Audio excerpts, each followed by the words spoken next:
Shalom, saudara-saudara yang saya kasihi di dalam Tuhan Yesus.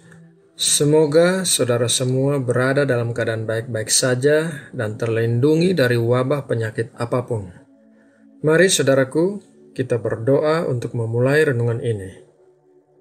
Bapa, kami memuji Engkau sebab Engkau Allah yang kudus yang bertahta di atas pujian umat-Mu. Kami datang ke hadapan-Mu dengan berselubungkan kebenaran yang diberikan oleh Tuhan Yesus.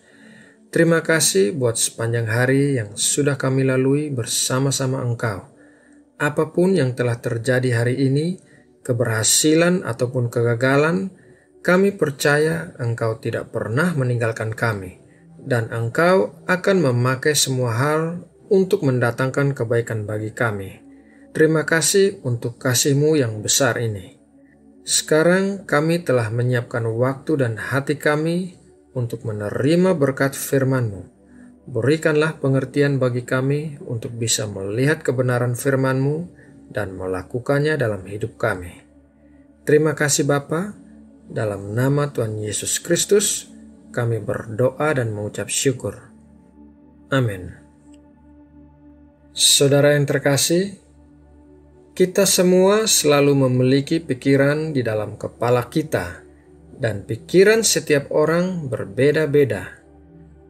Ada yang berpikir tentang keluarga, ada yang berpikir tentang pekerjaan, ada yang berpikir tentang keuangan, ada yang berpikir tentang kesehatan, dan lain sebagainya.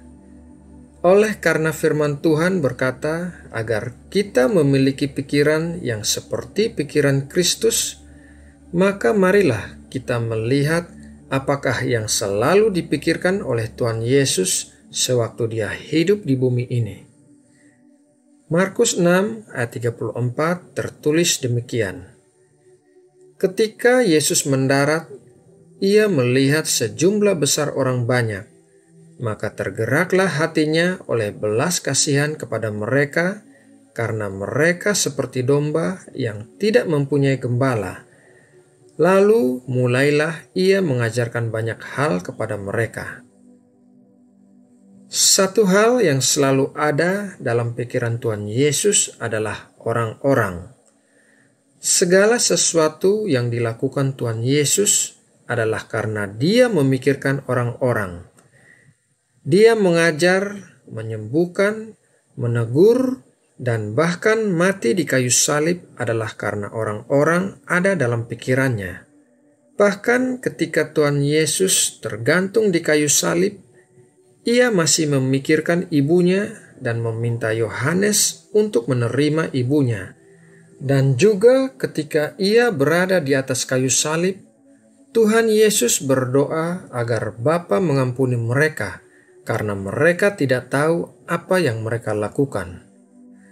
Mengapa Tuhan Yesus selalu memikirkan orang-orang? Firman Tuhan memberitahu kita 3 hal mengenai kenapa Tuhan Yesus selalu memikirkan orang-orang, dan hendaknya hal ini juga menjadi alasan bagi kita untuk mulai memikirkan orang-orang lain. Alasan yang pertama, Tuhan Yesus mengerti hati Allah Bapa. Di dalam Lukas 15 ayat 7, Aku berkata kepadamu, demikian juga akan ada sukacita di sorga karena satu orang berdosa yang bertobat, lebih daripada sukacita karena 99 orang benar yang tidak memerlukan pertobatan. Allah Bapa memiliki hati yang mengasihi sesama manusia.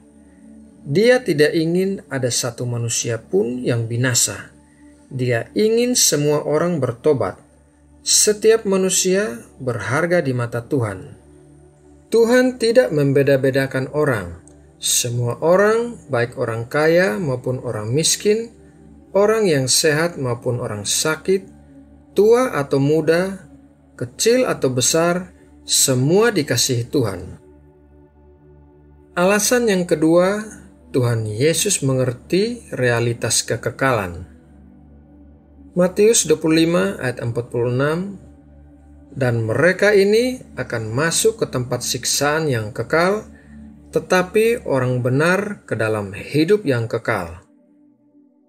Tuhan Yesus datang dari sorga, dan Dia telah melihat realitas adanya neraka dan sorga.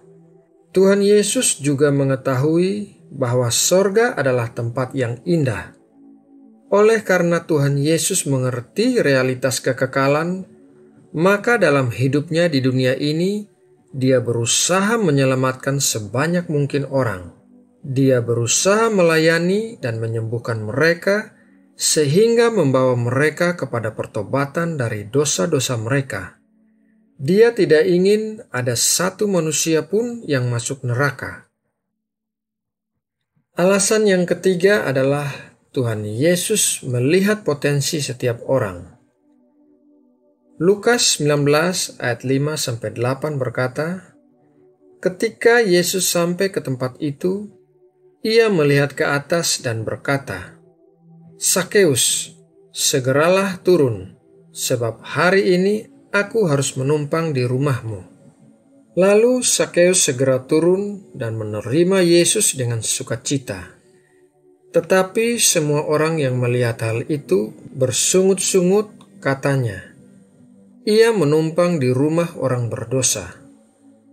Tetapi Sakeus berdiri dan berkata kepada Tuhan, Tuhan, setengah dari milikku akan kuberikan kepada orang miskin, dan sekiranya ada sesuatu yang kuperas dari seseorang, akan kukembalikan 4 kali lipat.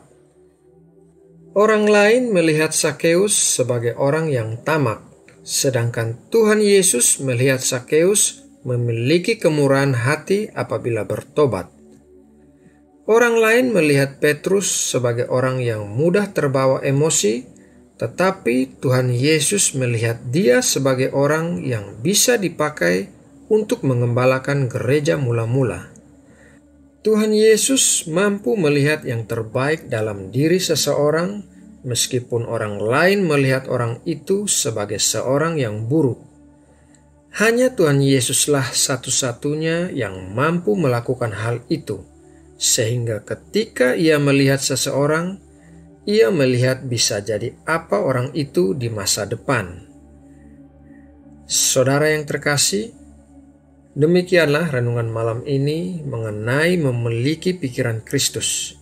Semoga lewat renungan ini kita lebih memiliki kepedulian kepada orang-orang di sekitar kita, sama seperti Tuhan Yesus mempedulikan orang-orang. Mari kita berdoa untuk menutup renungan ini. Bapa kami yang ada di sorga, terima kasih untuk berkat firman-Mu yang kami terima, dan kami mau memiliki pikiran seperti pikiran Kristus yang senantiasa memikirkan dan mempedulikan orang-orang. Ajar kami untuk lebih peka terhadap kesempatan-kesempatan memberitakan Injil kepada orang-orang, sehingga kami bisa ambil bagian dalam pekerjaan-Mu, memindahkan orang-orang dari kegelapan kepada terang-Mu. Terima kasih Bapa. Setelah kami bersaat teduh, kami akan segera beristirahat. Kami mohon Engkau menjagai kami dengan malaikat-malaikat-Mu dan meluputkan kami dari hal-hal yang jahat. Berkati kami juga dengan kekuatan yang baru dan buah-buah roh yang terus berkembang, yang berguna bagi kehidupan kami dan orang-orang di sekitar kami. Saat ini kami juga mau berdoa bagi bangsa dan negara kami Indonesia. Kiranya Engkau memberkati Indonesia dalam setiap bidang perekonomian, pertahanan keamanan, politik, sosial, pendidikan, dan kesehatan. Kiranya Engkau menjadikan Indonesia negara yang kuat dan sejahtera. Terima kasih Bapa, dalam nama Tuhan Yesus Kristus, kami berdoa dan mengucap syukur. Amin.